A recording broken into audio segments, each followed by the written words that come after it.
como siempre es un placer y una alegría el poder encontrarnos. Yo creo que si celebramos o conmemoramos o hacemos memoria o traemos, hay quien decía un amigo que recordar es volver a pasar por el corazón.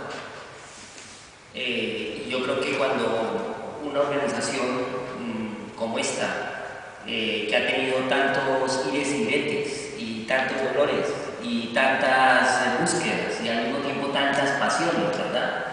Tantas noches de desvelos y de ires y venires, tantas alicias ahí metidas en un lado y en el otro, pues realmente hace posible que valga la pena venir a compartir un rato. Esto siempre nos pasa, y decía ahora Lola, qué lugar más particular para hablar esta tarde, porque este sitio impone la placa que hay afuera y impone este sitio también. E impone porque hablar de realidades como la de Chiapas, la de México, la realidad de Palestina y la realidad colombiana, pues son realidades al final muy similares y que tienen fechas muy comunes. Colombia lleva 60 años de guerra permanente y justo nace en el año 48 cuando la NAPA arranca, en la misma fecha, por los mismos motivos, con las mismas formas de terror o de terrorismo de Estado, digamos, generadas por los mismos agentes en dos sitios distintos del planeta de una manera común. Por eso no se trata de hablar tan específico, diría yo, de una sola región, sino ver que hoy por hoy asistimos a una realidad global en la que quizás lo más grave de todo esto que nos converge a hablar hoy es que hoy es más urgente que nunca aprender de esas dinámicas de resistencia que en Palestina o en Chiapas o en Colombia se están generando, porque hoy las necesitamos más que nunca hasta en Valladolid. Estamos asistiendo a una nueva realidad y es una aplicación de las políticas de la globalización capitalista neoliberal de tal dimensión que no hay país en el planeta que haya vivido en menos de año y medio el nivel de desestructuración, de golpe a los derechos de los trabajadores, de golpe a los derechos sociales, de golpe al Estado de Derecho, tan brutal. Probablemente este sea de las últimas veces que podemos hablar en un escenario donde esta facultad todavía es pública, ¿no? Y que todavía este espacio, por lo menos los muertos que están aquí, porque todos son cadáveres, he hecho un recorrido, no sé si están exhumados o no, si fueron víctimas de la Segunda Guerra o si fueron anteriores en el 36, no sé de qué época sea, pero puede ser cualquier cementerio como los cientos de cementerios que hay en mi país, clandestinos, donde hay cientos de miles de personas que nunca han podido ser restituidos en su dignidad. Entonces hoy somos los mismos de ayer,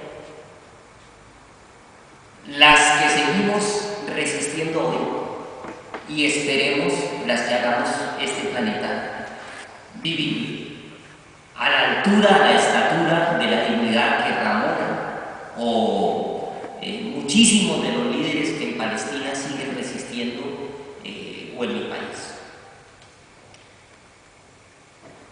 Hablar de una realidad como la colombiana en 10 minutos es muy difícil, pero creo que todas y todos los que estamos aquí alguna idea tenemos y sobre todo la tenemos porque el trabajo que las compañeras y compañeros de Sodepaz han hecho yendo a Colombia, trayendo gente de Colombia, vinculándose a los movimientos de allí, pues hace posible que se conozca algo de aquella realidad. En medio de esa guerra, pues hay una enorme cantidad de organizaciones sociales, campesinas, indígenas, de afrodescendientes, de movimientos de mujeres, movimientos estudiantiles, que recogen una enorme cantidad de dinámicas que llamaríamos el movimiento popular colombiano, que expresa de una forma tangible que la guerra en el país no es un problema ni de narcotráfico, ni es un problema de terrorismo, ni es que hay unas bandas armadas al margen de la ley, sino que realmente lo que hay en Colombia es un conflicto social, económico y político por la injusta distribución de la riqueza que hay en el país. Quizás que es lo novedoso que tiene, no vamos a hablar de todas las estructurales realidades que convergen para decir por qué Colombia es hoy por hoy el número uno en desigualdad a nivel mundial. Y cuesta decirlo porque hay países como México, por ejemplo, donde está uno de los hombres más ricos del planeta y hay gente que está millones en una situación de desigualdad gigantesca. O Brasil, o este país. Así donen 20 millones de euros para hacer caridad. Porque lo pueden hacer porque las trabajadoras esclavas que tienen para hacer el trabajo en Zara, Mango, etc., salen del sudeste asiático ahora, como antes salieron de Galicia, o de Marruecos, o de Colombia, o de Bolivia, por ejemplo, como esclavas en Sao Paulo. Son en la misma realidad. ¿Qué es lo novedoso que tiene hoy Colombia? Quizás ha salido en los medios de comunicación muy poquito y muy en precario, la verdad, aquí en este país, que siempre ha tenido una vinculación estrechísima con la realidad colombiana. A mí me parece que eso es parte de lo que hay que seguir en ese trabajo.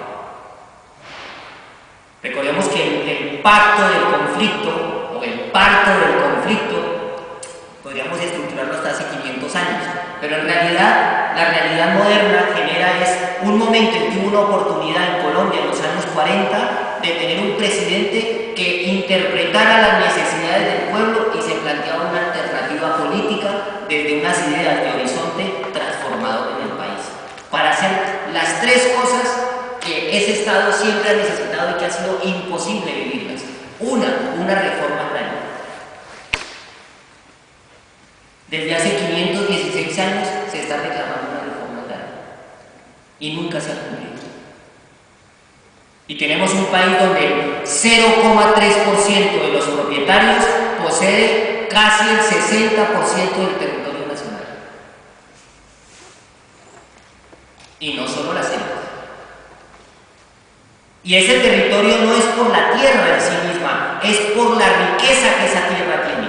Porque en esa tierra están recursos naturales riquísimos que tiene el país. Oro que todavía queda, no todo está en el Museo de la Catedral de Toledo. O cuando preguntas aquí, que te dicen, no, es que se lo llevaron después de la República a Moscú.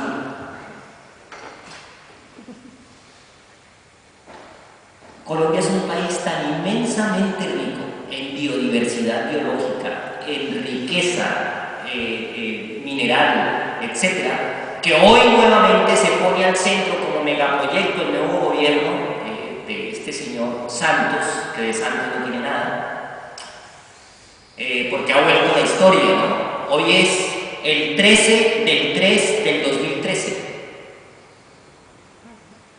Qué simpático. Son fechas parecidas a las que vivimos en otra época, cuando el tío del actual presidente de Colombia, que se llamaba Eduardo Santos, provocó precisamente el asesinato de Jorge Eliezer Gaitán para impedir que llegara al gobierno un proyecto político que transformara el país. Y hoy, el sobrino de ese tío, que comenzó el conflicto y una dinámica de desestructuración de los movimientos alternativos, que terminó en una guerra civil, en una dictadura, en el año 1953, que llevó a que toda esa oligarquía, esas 40 familias, incluida la de los Santos, tuviese que ser traída al Reino de España, que en ese tiempo estaba gobernado por un dictador llamado Franco. Y ese señor se trajo las 40 familias y les dio en Sitges una urbanización. Y de aquí salió el coronel colombiano que estaba educado en la escuela de coroneles de Franco para ir a dar el golpe de Estado, el señor Rojas Pinilla. Dan el golpe de Estado y durante 6 años generan 300.000 personas víctimas para pacificar el país. De eso no nos acordamos, ¿verdad? Porque nos comienzan a contar la historia de Colombia de cuando aparece la guerrilla. No, es que si no explicamos cuáles han sido las causas, de por qué razón y en qué contexto se generó esa situación, no podemos entender por qué en Colombia surgieron